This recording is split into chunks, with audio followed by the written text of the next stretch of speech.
Thought. Hello and welcome to ज़रा हट के। आज कॉलिंस डे होता है, आप ही की बात सुनी जाती है। तो पहले कॉलर जो शेर व शायरी से ही अपना आगाज़ करते हैं, जो हमेशा नंबर 1 ही होते हैं, कामरान अली साहब हैं। मुझे लगता है 4-5 मोबाइल रखे हुए हैं। नहीं, इनके पास कोई 10-15 पीसी। क्यों कामरान साहब, फरमाइए। तय हो गया है मसला जब इंतसाब का, अब ये भी कोई काम है लिखना किताब का, और खाया है शेर हो के ख्याली पुलाव आज, पानी फिर उसके बाद पिया है शराब का, और देखी है एक फिल्म पुरानी तो यूं लगा जैसे कि कोई काम किया हो सवाब का।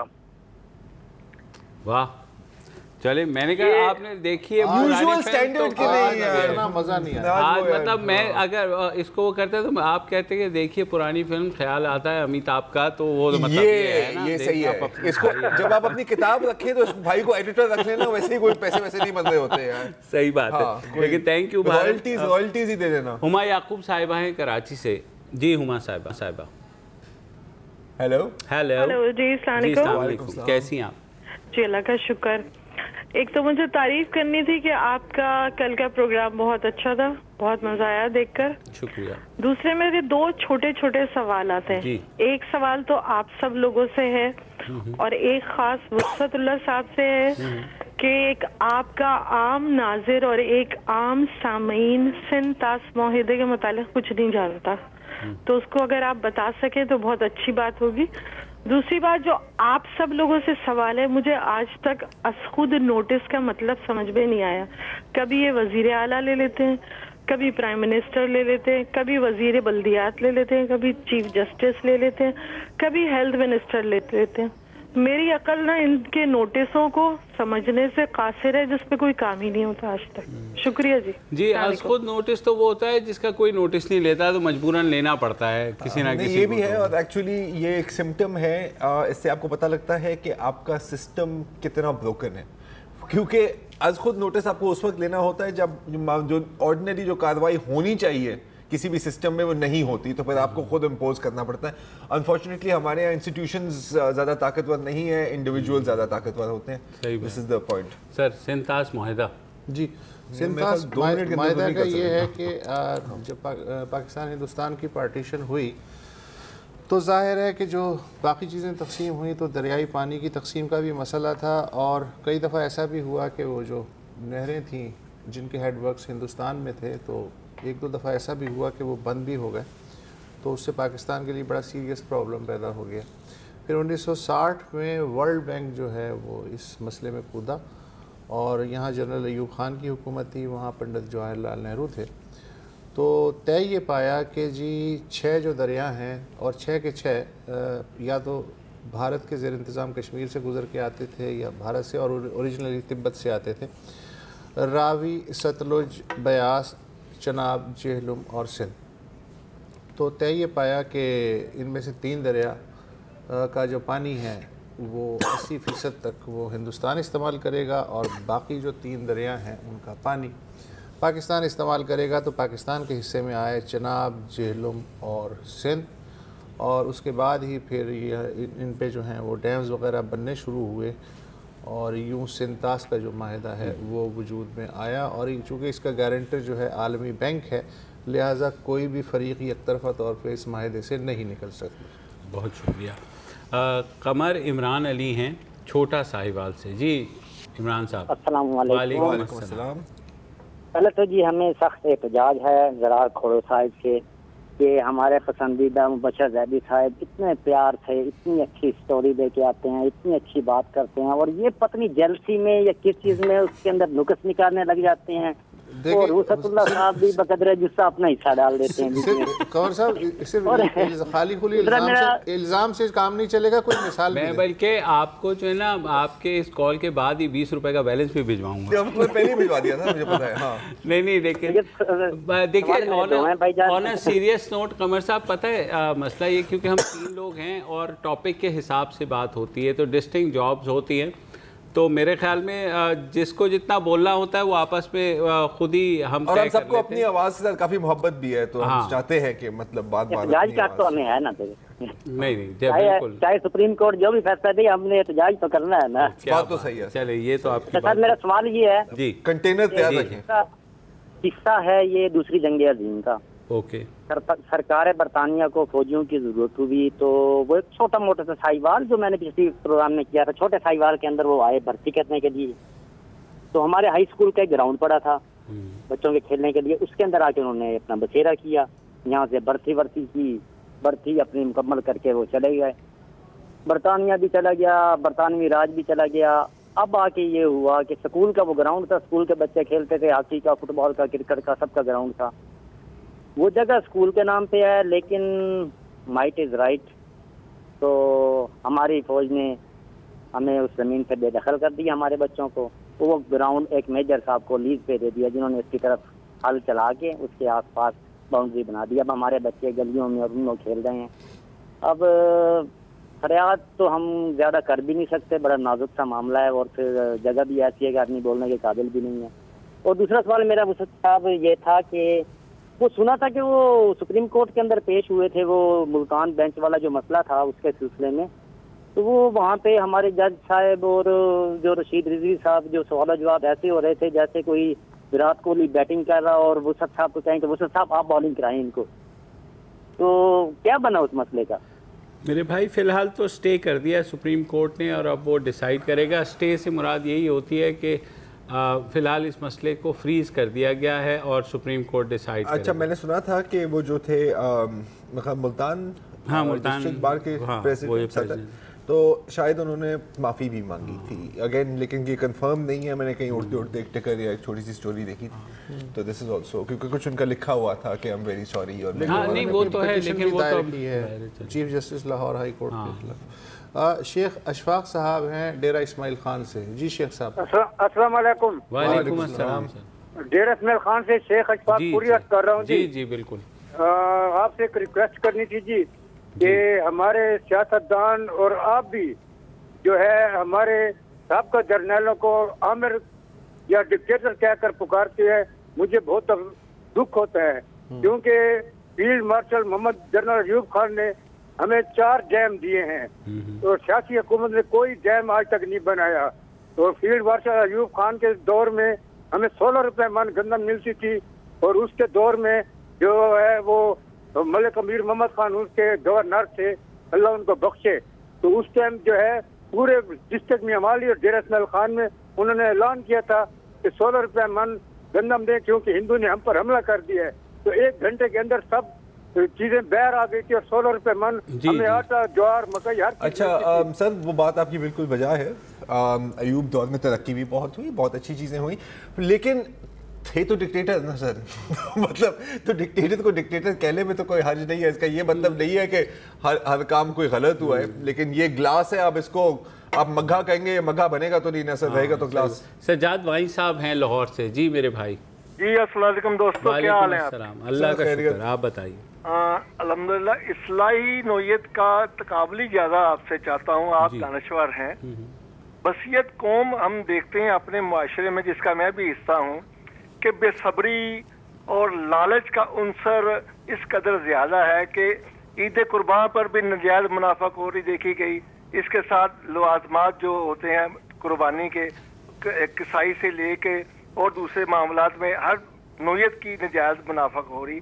और फिर आप ये देखें कि जलसे जालूस और सियासी पार्टियों के जो कारकुन होते हैं हम लोग, वो हम बिरयानी की प्लेट पे और दूसरी चीज़ों पे जो हमें तवाज़ो के लिए रखी जाती हैं, उसके ऊपर टूट पड़ते हैं, झपट पड़ते हैं, आपस में झगड़ पड़ते हैं, गिरेबान फाड़ देते हैं एक दूसरे के।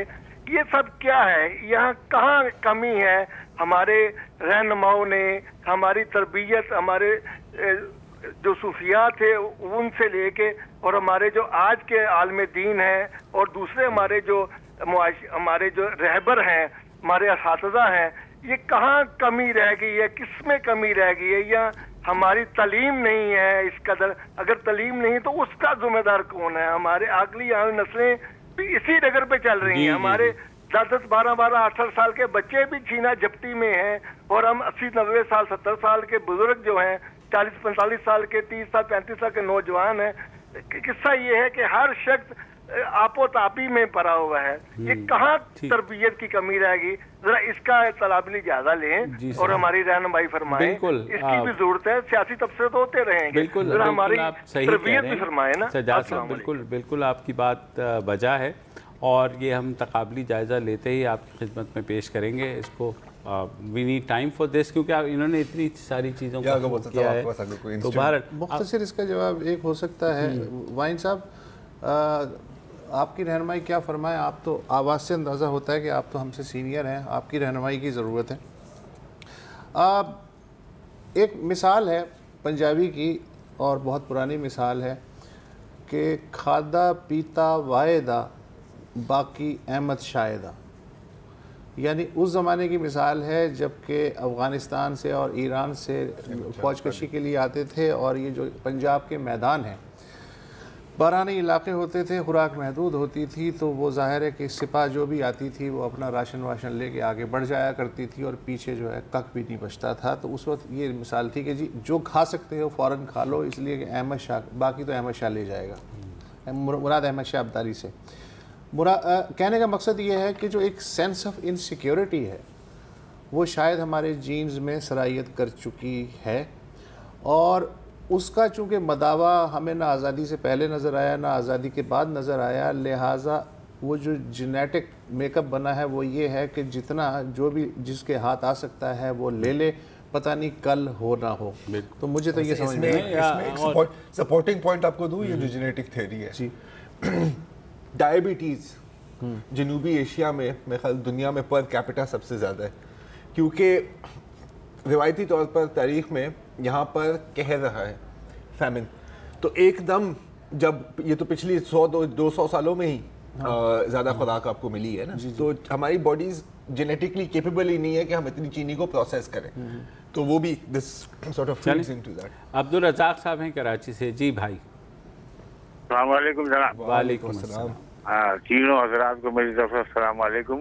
अब्दुल रज़ाक बोल रहा हूँ कराची से, और अभी आपके टीवी पे ही स्लाइड देख रहा हूँ कि हम EOBI वालों से बेहतर कोई बेनजीर इनकम सपोर्ट वाले रहे, जो हमारे लिए तो एक सरप्राइज दिया था जनाब जुल्फ़िकार अली भुट्टो साहब ने, हमने जो कि आज तक चल रही है UBI की पेंशन, लेकिन 5250 से बढ़ के नहीं दे रही है। बेनजीर इनकम सपोर्ट प्रोग्राम के आपकी सभी ये लाइनें चल रही है, मैं देख रहा हूँ। ये तो बहुत ही अच्छा किया इन्होंने कि इनमें इजाफा कर दिया। तो भाई हमारी भी जो UBI पेंशन है उसमें भी ज़रा इजाफा करके हम बूढ़े लोगों का 60-70 साल के जो बैठे हैं 80 साल के, उन पर भी कोई इनायत करम कर दें जनाब वज़ीर आज़म साहब, समझे साहब। तो हमारी तो यही गुजारिश है वज़ीर आज़म अब्बासी साहब से कि ज़रा इजलास में हमारी भी कोई मिजाज कुर्सी कर लेते, जो अगर हम बहुत परेशान हाल लोग हैं, अब तक इसी पे जिंदगी गुजार रहे हैं, बीमार लाचार लोग हैं। जी सही कह रहे हैं आप। याद दहानी करवा बिल्कुल बिल्कुल याद दहानी आपने खुद फ़ोन करके करवा दी और व्यूअर्स ने भी सुन ली है, और आई एम होपिंग के वहाँ चले जाए। तो ये मसला वाकई काबिल तवज्जो है हुकूमत की, और हुकूमत से रिक्वेस्ट है कि बहुत लॉन्ग स्टैंडिंग इशू है। हाँ, मतलब जो कभी भी हल नहीं हुआ और ना ही शायद कभी हल होगा। बिल्कुल, लेकिन उम्मीद पर ही दुनिया कायम है। फैजुल्लाह साहब हैं हमारे साथ मुजफ्फरगढ़ से। मुजफ्फरगढ़ से। जी भाई। हेलो फैज साहब। हेलो। हेलो जी, अस्सलाम वालेकुम। वालेकुम अस्सलाम। जी जी सर, मेरी वसतुल्लाह खान से गुजारिश है। हेलो, अस्सलाम वालेकुम। जी जी जी आप ऑन एयर हैं, बोलिए। जी जी, फैजुल्लाह बात कर रहा हूँ सर, मुजफ्फरगढ़ से। अच्छा, पहले तो आप टीवी अपना हल्का कर दें या बंद कर दें, फिर बात कीजिए प्लीज। Hello hello. अच्छा, मेरे ख्याल में ब्रेक ले लेते हैं, ब्रेक ले लेते हैं, उसका टीवी बंद हो जाएगा शायद। हाँ, एक छोटी सी ब्रेक लेते हैं, फिर वापस आते हैं।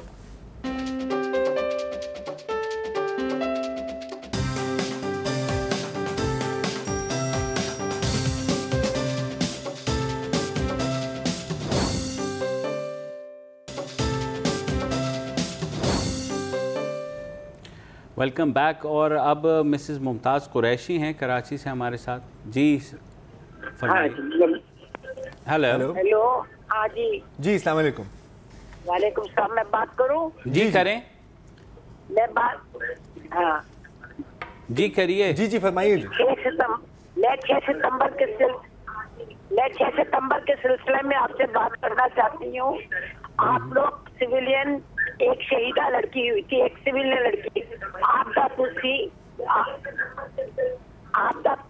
आप अपना प्लीज टीवी अगर बंद कर दें, आप अपना टीवी बंद कर दें तो हमें आपकी आवाज आ जाएगी और आपको भी हमारी।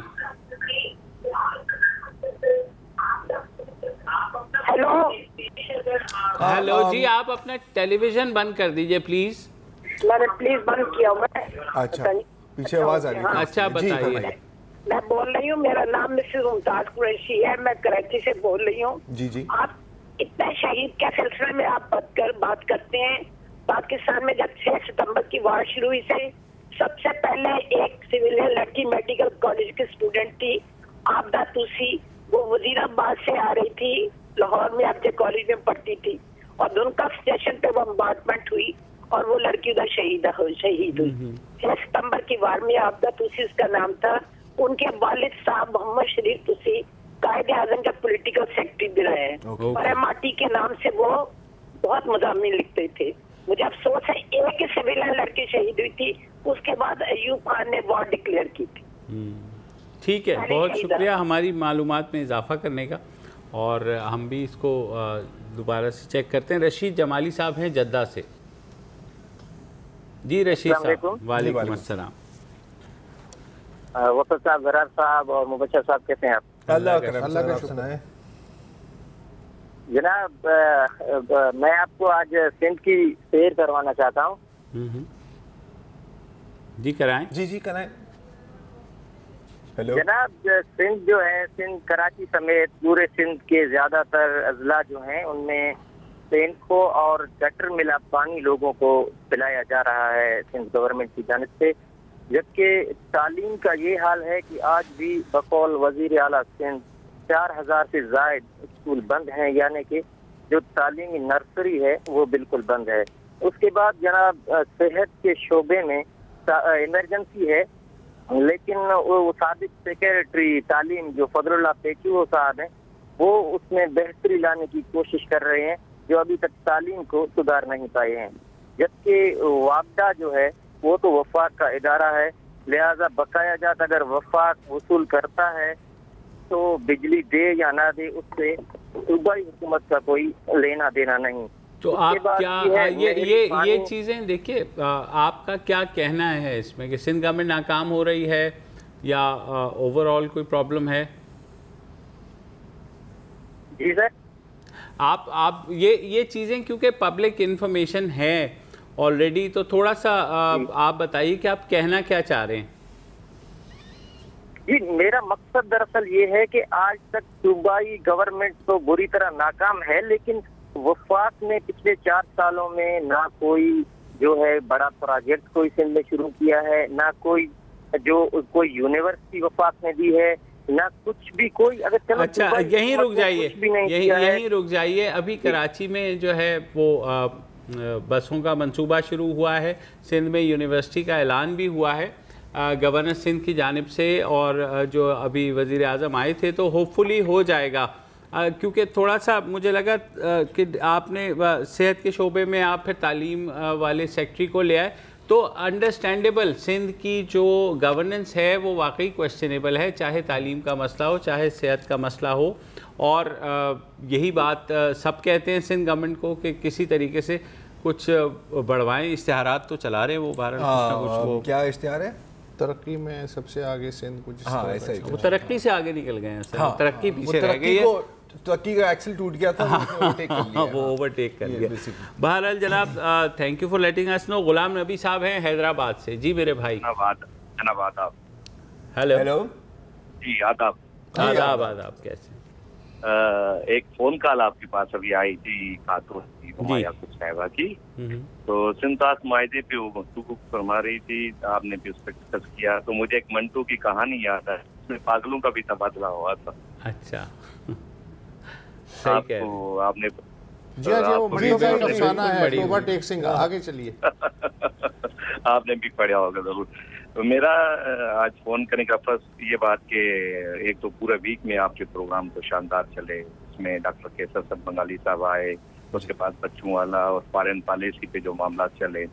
मेरा कहना ये है कि मैं एक राय अपनी रखता हूँ कि हम कब तक अब डेली वेजेस की बुनियाद पे अपनी खारजा पॉलिसी को चलाते रहेंगे कि हम 20 साल के बाद फिर ये कहें कि नहीं, हम ऑन करें कि हमारी गलतियां हैं। इस मामले को किसी प्रिंसिपल बुनियादों पे कहीं पे या किसी बुनियादों पे सेट करने का कोई रायामा या कोई नैरेटिव है जो आपकी नजर में या वसत साहब की या आपकी नजर में है?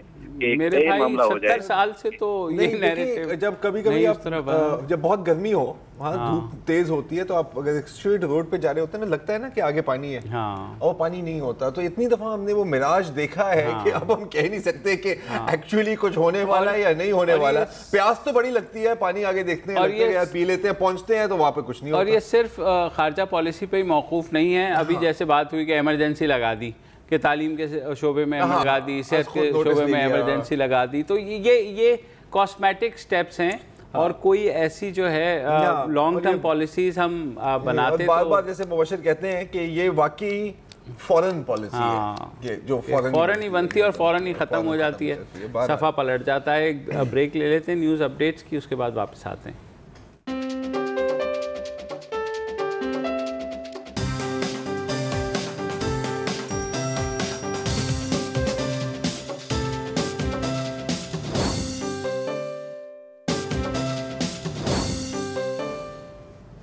Welcome back. कॉलर्स डे है। जीशान सोलंगी साहब हैं मोरो शहर से। जी सोलंगी साहब।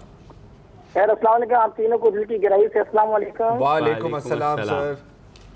तो मैं बहुत खुश हूँ आप लोग से कॉन्टेक्ट किया हुआ है मेरा। अच्छा, फरमाइए। मेरा सवाल ये है आप लोग से कि सिंध में जो हाल हो रहा है, जो सिंध बदहाली का शिकार है, तो उसमें सिंध के जो नौजवान लोग हैं, स्टूडेंट लोग, जो यूनिवर्सिटी के स्टूडेंट्स हैं या मुख्तलिफ यूनिवर्सिटी के स्टूडेंट्स हैं, उनको इन लोगों से, जागीरदारों से किस तरह जान पहननी चाहिए? इन लोगों से जैसे छुड़ाते हैं मेरे भाई, अगले साल इलेक्शन आएंगे तो छुड़वाने की कोशिश कीजिएगा जान। और मेरे ख्याल में अगर नौजवान, जैसे हम यूथ बल्ज की भी बात करते हैं, तो कोशिश करिएगा छुड़वाने की, अगर छुड़वाना चाहें तो। हेलो, बहरहाल नेक्स्ट कॉलर हैं अब्दुल वली साहब कोयटा से। जी वली साहब। अस्सलाम वालेकुम। वालेकुम अस्सलाम। जनाब जी फरमाइए। जी मेरा नाम अब्दुल वली है, कोयटा से बात कर रहा हूँ। जी सर, माफी चाहूंगा, पूछना ये था कि आप लोगों की ये जो कहना ये था कि ये जो आप लोगों के प्रोग्राम होते हैं, ये तकरीबन लाहासिल बहस होती है और बदनीयती पर मबनी, या फिर ये कि एक तरफा आप लोगों की गुफ्तगू होती है। जी, तो आप क्या सजेस्ट करते हैं, या हम लोग सजेस्ट करते हैं आपके मैं कह रहा हूँ थोड़ी सी आप लोग हकीकत पसंदी पर आ जाए, हकीकत पसंदी की तरफ आ जाए। ये चीज अब आप लोग बहस कर रहे होते हैं, इसको कोई हासिल वसूल नहीं होता। अच्छा, तो लेकिन कोई मिसाल दें, मतलब मैं सजेस्ट करता हूँ आप मेरी बात सुने। जी सुनी रहे हैं सर। जी सर, अगर आप टीवी सुन रहे हैं साथ में तो टीवी प्लीज बंद कर दें, उससे डिले हो रही है। प्रेशर के मरीज लोग हो जाते हैं, लोग तरह तरह की बीमारियों में मुब्तला हो जाते हैं, क्योंकि बहस आप लोगों की लाहासिल होती है। अच्छा साहब, कौन से टॉपिक्स हैं जो आपके ख्याल में डिस्कस होने चाहिए मगर नहीं हो रहे? आप लोग तो हकीकत पसंदी की तरफ आ जाए। हमारे यहाँ बाबा वो तो आपकी बात सुन ली, अब आप मुझे मिसाल के तौर पे दें कि कौन से ऐसे टॉपिक्स हैं जो आपके ख्याल में डिस्कस होने चाहिए लेकिन नहीं हो रहा है। आप लोगों की बहस मोबाइल से ऐसा होता है कि उसको कोई हासिल वसूल नहीं होता। हाँ सर, देखिए आपकी बात से भी कुछ हासिल नहीं होता ना हमें, क्योंकि आप हमें आप काम की तरफ आ जाए, काम की बात करें। हमारे यहाँ बहुत मसाइल है, हमने अपने मसाइल सॉल्व करने हैं। ये बिलावल जब बहस मोबाइल से तनकीद बराए तनकीद जो है, ये गलत है। सर, अगर आप ये समझ रहे हैं कि टॉक शो से मसाइल हल होंगे, तो मेरे ख्याल में आपने गलत जगह रिंग किया है। आप जो है ये हुकूमत का काम होता है, हमारा काम है उस चीज़ को हाईलाइट करना। और आप भी जो है गोल गोल घूम रहे हैं, जैसे टॉक शोज में घूमा जाता है, आप भी कोई मिसाल नहीं दे रहे हैं। चले और वैसे पता है बुनियादी बात ये भी है कि हल हमारे पास है भी नहीं। हाँ, अगर हल हमारे पास होता, हो सकता है हल होता, लेकिन बाबा कोई मिसाल तो दे देते हैं। लेकिन अगर मेरे पास तो हल है, 2 गोली डिस्प्रिन हाँ, हल हो जाती है। मेरे पास हल है जिससे मैं खेती बाड़ी करता हूँ, मेरे पास वो वाला। रहीम खान स्वाति हैं कालाम से। अस्सलाम वालेकुम। हेलो जी वालेकुम अस्सलाम। जी जी फरमाइए सर। Sir hello. अस्सलाम वालेकुम। वालेकुम अस्सलाम, फरमाइए सर। बशर वेदी साहब सलाम वालेकुम। वालेकुम अस्सलाम सर, हुक्म। सर मेरा सवाल ये है, अभी मैंने आपकी टीवी में बहुत पहाड़ पे, बहुत ऊंची जगह पे, मैं ऊंची जगह पे बैठा हुआ हूँ। मैं थोड़ी देर पहले एक टीवी पे एक जलसा देख रहा था। हाँ हाँ। उस जलसे में इमरान खान जो बोल रहा था, मैंने खुद उसको वोट दिया हुआ है जी, मगर उसने तकरीबन 100 बातें झूठ बोले हैं। अच्छा, तो कैसे? उसने ये कहा है कि भाई मैंने खैबर पख्तूनख्वा में 3 यूनिट 4 रुपए कर दिया है। आप अपना टीम लेकर आए, आप अपना टीम लेकर आए और मैं अपना गाड़ी लेके आऊंगा, आपको विजिट कराऊंगा। अगर ये बात सबूत हो गया तो पूरे पाकिस्तान उसको वोट देगा। बिल्कुल जी, ठीक है, थैंक्स फॉर पॉइंटिंग आउट। इसको हम चेक भी कर लेंगे जो आप कह रहे हैं। और रहीम खान साहब, ऐसा है कि इमरान खान साहब जो बातें कर रहे हैं उसका रिजल्ट नेक्स्ट ईयर आ जाएगा। अच्छा, कामरान अली साहब हैं कराची से। अस्सलाम वालेकुम कामरान साहब। वालेकुम सर मेरा जरा थोड़ा सा सवाल है, सिर्फ एक मेरी गुजारिश ये है कि जो कोटा सिस्टम जो कराची, सक्कर और हैदराबाद में है, खुदा के वास्ते इस पर जरा बहस कर दें। बसदुल्ला खान बहुत बोलते हैं कि मैं बंगाली नहीं पंजाबी हूँ, जरा इस पर तो जरा थोड़ी सी वजाहत तो कर दे मुझे। कोटा सिस्टम खुदा के वास्ते खत्म करवा दे। अच्छा सॉरी, वसुतुल्लाह खान साहब क्या कहते हैं, मुझे समझ नहीं आई। ये कहते हैं ना कि उनका कॉलम मैंने पढ़ा था बीबीसी में कि मैं पंजाबी हूँ, बंगाली नहीं हूँ। इनका मैंने कॉलम पढ़ा। नहीं, वो बंगाली लहजे में जो पंजाबी कहते हैं। अच्छा, कोटा सिस्टम के बारे में, कोटा सिस्टम पर डेफिनेटली हमें बात करनी चाहिए, लेकिन अनफॉर्चुनेटली अभी अगले 2 मिनट में इतनी बड़ी बहस को तो हम नहीं कवर कर सकते। लेकिन डेफिनेटली एक इशू है, कंट्रोवर्सी भी इस पे रही है, बिल्कुल जैसे यूएस में अफर्मेटिव एक्शन के ऊपर कंट्रोवर्सी रही है कि क्या ये मेरिट को मार रहा है या फिर एक मार्जिनलाइज्ड कम्युनिटी को अपॉर्चुनिटी दे रही है। कुछ चीज़ें बाप दादा की निशानी के तौर पे भी रखी जाती हैं, भले उनकी ज़रूरत रहे। बिल्कुल। तो कोटा सिस्टम भी जैद अली साहब हैं मुजफ्फरगढ़ से। अस्सलाम वालेकुम जैद साहब। हेलो हेलो हेलो, मेरे ख्याल है जैद साहब नहीं है, मेरे ख्याल में वो बहुत ज़्यादा जो जैद साहब बकर के ब्रेक साहब हमारे साथ लाइन पर हैं, ब्रेक ले लेते हैं, ब्रेक के बाद कॉल्स का सिलसिला जारी रहेगा।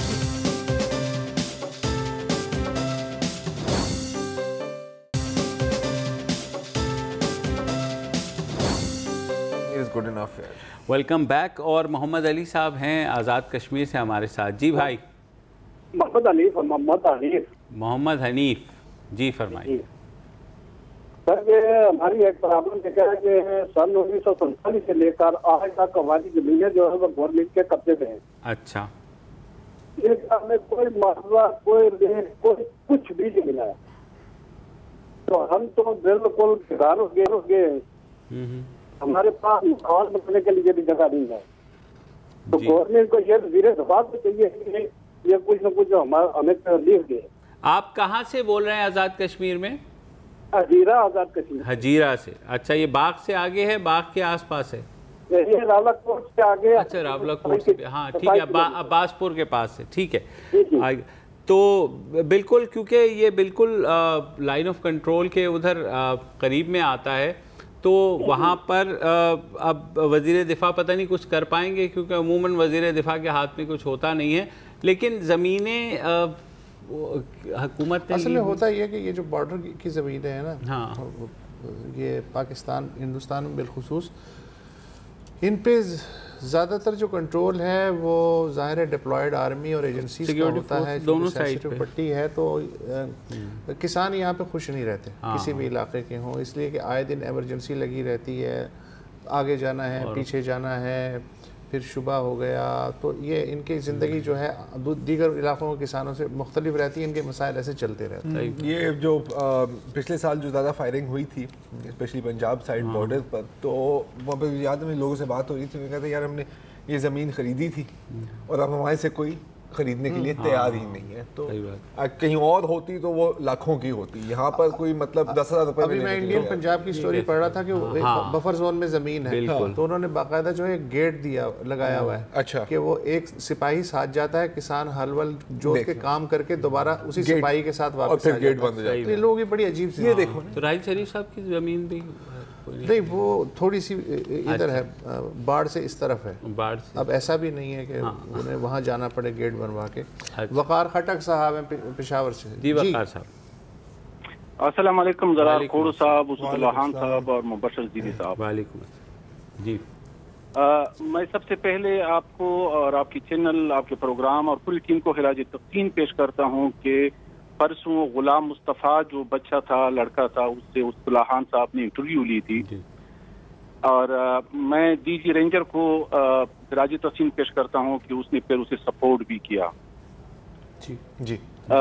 आपको मेरी आवाज आ रही है? जी बिल्कुल आ रही है, सुन रहे हैं, फरमाइए। अच्छा, कल जो बहुत इम्पोर्टेंट डिस्कशन आप तीनों के दरमियान हुई इस हिस्से के जो फॉरेन पॉलिसी, अफगान वार और पाकिस्तान की फॉरेन पॉलिसी पे, और ज़रार खोड़ू साहब ने और आप सब लोगों ने हासिल शेर गुफ्तगू की, और जब ज़रार खोड़ू साहब ये फरमा रहे थे इसकी जो कि एट व्हाट कॉस्ट हमने ये जंग लड़ी और हमने क्या खोया क्या पाया, तो 30-35 साल पहले मुझे बादशाह खान और वली खान की वो बातें याद आ रही थी कि इस अफगान वार के बारे में वो कहते थे कि ये दो हाथियों के दरमियान जंग है, इसमें हमें कूदना नहीं चाहिए। सही कह रहे हैं। और अगर जो लोग हमारे हाथों में ये बंदूक पकड़वा रहे हैं, अगर इस बंदूक की नाली हमारी तरफ हो जाए तो क्या बनेगा?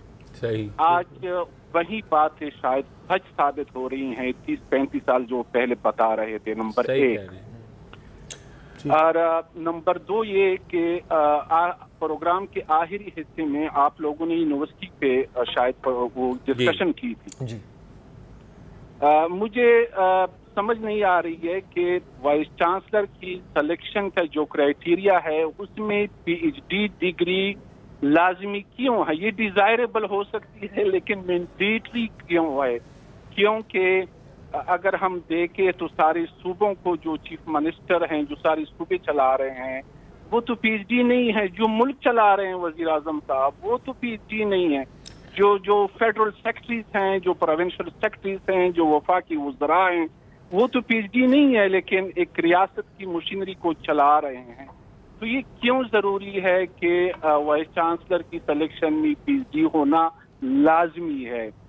और मैं आपसे एक रिक्वेस्ट ये भी करूंगा, सजेशन मेरी ये होगी कि आप सर्वे करें तमाम यूनिवर्सिटी के, पता नहीं सैकड़ों के हिसाब से यूनिवर्सिटी के केसेस अदालत में पड़े हैं और इस तरह के केसेस कि स्टूडेंट्स गए हैं अदालत में, टीचर्स गए हैं अदालत में, यूनिवर्सिटी के एम्प्लॉइज गए हैं अदालत में, इसलिए गए हैं कि यूनिवर्सिटी में जस्टिस सिस्टम शायद इतना मजबूत नहीं है।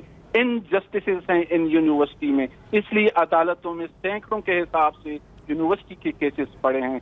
तो इस पे अगर एक सर्वे किया जाए तो शायद जी जरूर, मालूम हो। बिल्कुल साहब, वी विल ट्राई।